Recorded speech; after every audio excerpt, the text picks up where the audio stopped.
Now, for Reagan, it was Ballyporeen. For Barack Obama, it was Moneygall. And for Joe Biden, it's Carlingford, just over the border in County Louth. He visited 4 years ago as Vice President, and now there are high hopes in the area he will return if he manages to beat Donald Trump next month. Our political correspondent Gareth Gordon has been tracing Mr Biden's Irish roots and looking at what a Biden presidency might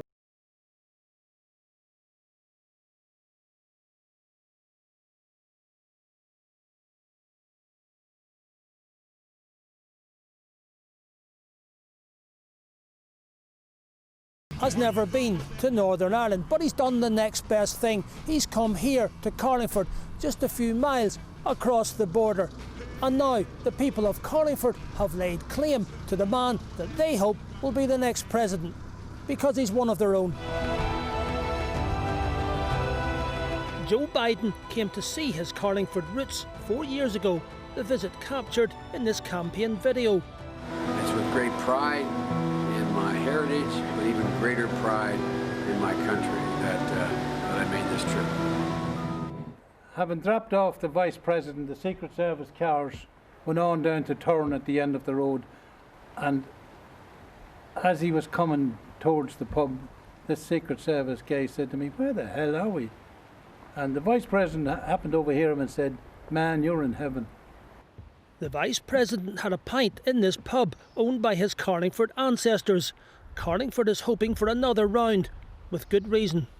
We saw for one moment when he came to Carlingford the impact thereafter from 2016, the amount of people that were coming from America and around, fascinated to learn of this magnificent jewel where it nestles between Northern Ireland. It's a remarkable place, and it's a great opportunity for the people of Carlingford to exploit the moment. Joe Biden referenced his Irishness in the recent presidential debate. They look down their nose on people like Irish Catholics like me who grew up in Scranton.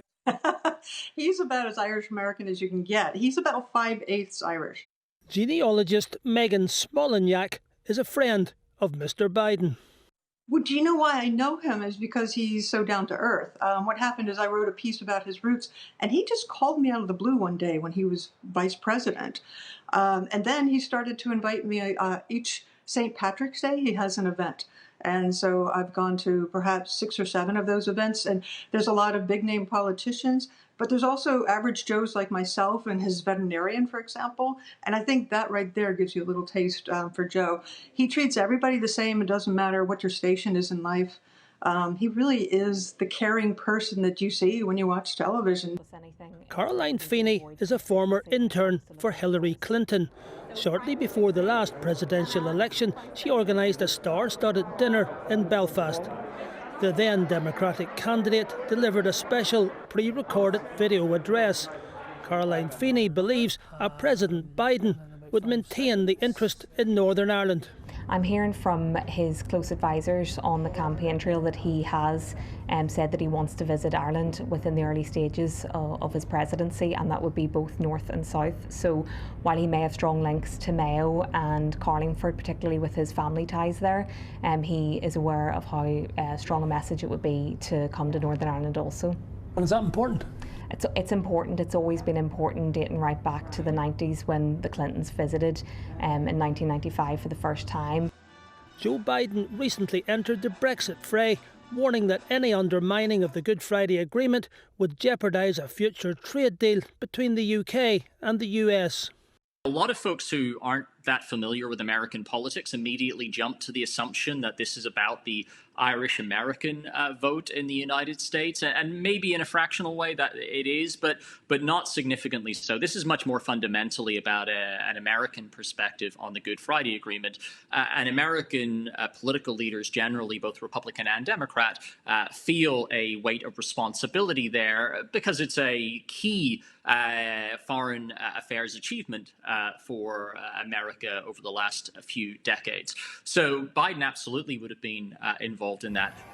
Nevertheless, it's an approach which differs from Donald Trump's, which may help explain support for the outgoing president from these DUP MPs, as may these remarks from Joe Biden on St. Patrick's Day 6 years ago. Anyone wearing orange is not welcome in. Only joking. But not all DUP members are Trump supporters. There are issues around, I suppose, particularly the temperament of the incumbent president that do, you sometimes hear a very presidential way.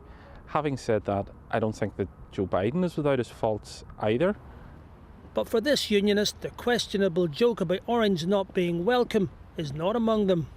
I'm not going to throw someone under a bus for what I suspect was probably just an off-the-cuff joke. I think one of the things that's went wrong in politics over the course of the last 5 or 6 years is that I think a lot of people have lost their sense of humour. I don't really think that he was saying that people like I, who am an Orange man and come from that tradition, I don't really think he was saying that we're not welcome. After all, the first St Patrick's Day parade in the world was held in New York and it was organised by the British Army. For now, party politics can wait. Carlingford is gearing up for another kind of party altogether. Do you think we might get an invite to the inauguration? Well, I was just thinking about that coming in this morning.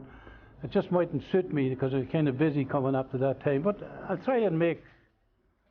It's on the cards, It's on the cards. I'll try and facilitate it, as best I can.